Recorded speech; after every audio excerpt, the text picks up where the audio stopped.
So I challenged myself to reinvent a 4-3-3 system that dominates Football Manager and is also defensively solid, and I opted for a reverse triangle. I chose this formation not just because it had two sitters, but it also offers freedom to my central midfielder here. He can join the attack without worrying about defending too much, and I must confess I've struggled a lot to get the system to work in Football Manager, and this is an iterative process that kind of continues. So in this video I will be testing out this tactic with Parma and Brescia in the Italian Serie B. In the division they're good teams, so I'm not really expected to worry too much about the league outcome. They're expected to do well, so I can actually just focus on getting my tactic to work. I'm not really trying to compete aggressively in the league. The objective at the end of this video is to see how well my reverse triangle goes on to work in Football Manager 2023, and currently I am at the 5th of November right now. I think the World Cup is over by now, and so far so good. Parma and Brescia are in 4th and 5th respectively. They've lost a bit, but they've won more than they've lost, and Parma has actually drawn only one of their games, and then they've lost 5 times already in the division. Since the tactic is more direct, I'm expecting my team not to rack up too much in possession, but so far Parma has the highest amount of goals. Most points per game is Genoa, but it's still early days. We're still in 5th of November. There's still a lot of the season to go, and we're still going to look at the tactic, how it operates at the end of the season. And Parma and Brescia has 1.69 and 1.62. And by the way, looking at the current setup that I have here, the tactic has a balanced mentality, so I've not yet actually pushed it all the way up to the attacking and more positive mentality to see how the tactic is going to go. But look at the team, or you can have a sneak peek at the team instructions for the tactic so far. Standard passing directness and higher tempo. That's basically what I'm going for. No excessive passing, playing out off defense and all this kind of stuff. Is a slightly more direct tactic. That's what we're trying to build. And then in transition I do have the counter and distribute quickly for my goalkeeper, and then there's a high defensive line. I think I'm going to have to tweak that right now because I noticed that I was still conceding that many goals with this tactic. So high defensive line, we're probably going to drop to maybe standard, but I'm just going to see how that works out for the next few games. And then I'm going to shift the mentality to a more positive mentality. But looking at their schedule as to how the teams went on to do so far, this is Brescia. They did go on to have their first victory in the Italian Cup against Empoli. They lost to Genoa, and then they went on a 3-game win run, and then they also beat Cosenza, and then they went on, they lost 2 games, 1-0, 1-0, so not a lot of conceding. I think they only concede a goal per game from what I'm seeing. Yes, they concede just 1 goal per game without even jumping at the data hub. And then you can see the game against Parma, which Parma is also using the same tactic. So Parma went on to put 4 past Brescia from what I'm seeing so far. And we'll look at Parma to see how well their own schedule was going for the time being. And looking at, wow, they lost almost all their games from the beginning of the season to Benevento, Spal, Modena and Venezia. They won all their friendlies heavily though, and then they went on to beat Bari and Perugia 5-2.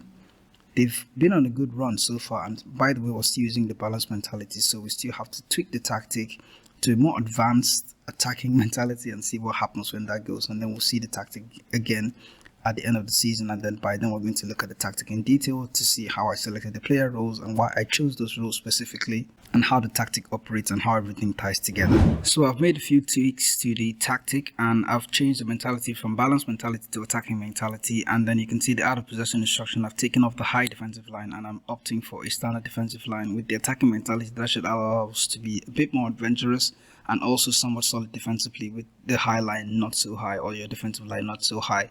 With what I was going for this tactic, I wanted to have a tactic that was solid at the back, but I noticed that having a high line wasn't really helpful for us trying to be solid. But I wanted the tactic to be so adventurous, so attacking, in the sense that when you try to win possession in the defensive side, you can go on to hit the opposition on the counter attack as quickly as possible.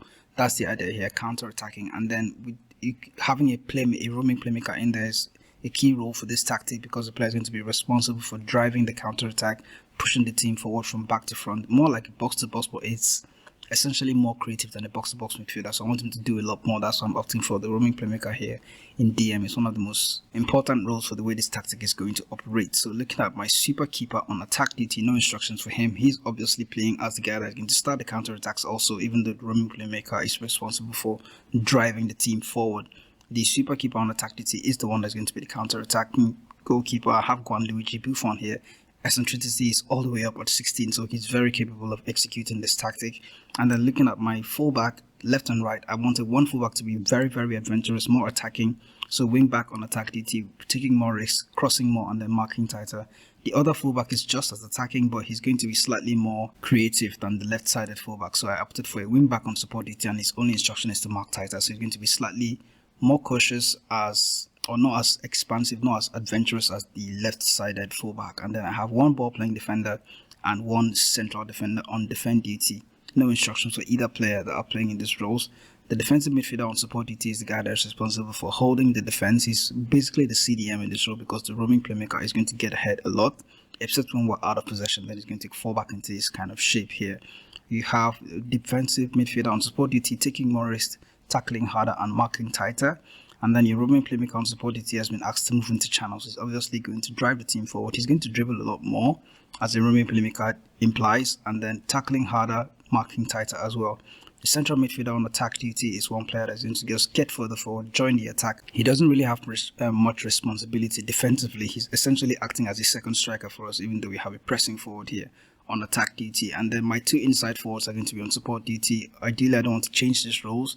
If I'm having a more hands-on approach with this tactic, I'm probably going to tweak a lot of these roles, especially the two inside forwards. But for now, I want the team to be slightly more narrow because there's nobody in this number 10 role here. So I want these two inside forwards to come somewhat cut inside and also help out the striker while leaving space for the fullbacks to actually get ahead. That's why I'm having my two inside forwards on support DT. And also because the tactic is going to be fluid, that means I want a lot more players defending and attacking together at the same time. That's why my inside forwards are also on support DT. And then my pressing forward on attack is going to be the one player that is responsible to somewhat shaking the opposition's. He will press the defense and be responsible for forcing a turnover if there's an opportunity to do so. That way we can counter the other team when they're out of shape, and we can look to hit them on the break. So we're here at the back end of the season, and Brescia currently, okay, let me just be sure, Parma has parted company with their manager, so we only have Brescia left. And then currently, even though I thought that Parma was doing quite well, Brescia ended up finishing in second place in automatic qualification into the Serie A, and they had a goal difference of 28, 1 point off the top, so they could have been champions, but they weren't, even though they lost one game less than the team that eventually became champions in Cagliari.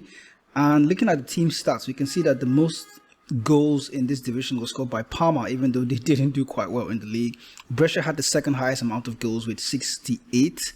And then most points per game, Brescia were in there as well, 1.82, but Parma dropped. Parma really fell off towards the end of the season. They didn't really go on to do that well, but they did score the highest amount of goals.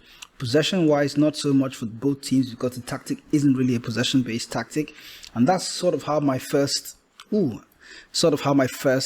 counter-attacking high-tempo tactic went on to work in Football Manager 2023. Two defensive midfielders and one attacking central midfielder with a wing-back on attack duty and then a wing-back on support. I'm calling this the reverse 4-3-3-A. That's the attacking version of the reverse 4-3-3. There's obviously a balanced version of the tactic, and I'm going to go on to try this tactic with other teams in Football Manager as well. If you want to give the tactic a try for yourself, I'm going to attach a link in the description so you can download the tactic and try it for yourself. The two versions of the tactic, by the way, the balanced version and then the attacking version of the tactic. You can go on to make your own tweaks to this double pivot reverse 4-3-3 triangle system and then see how the tactic goes on to work for you. You can try with lower league teams as well. Thanks for watching. Thanks for coming to my tactic tutorial, sort of. I really appreciate that you guys go on to watch these videos. Thanks a lot, and I'll catch you with more Football Manager hints and tips and tactic testing videos like this much later. Thanks for watching. I'll see you in the next video.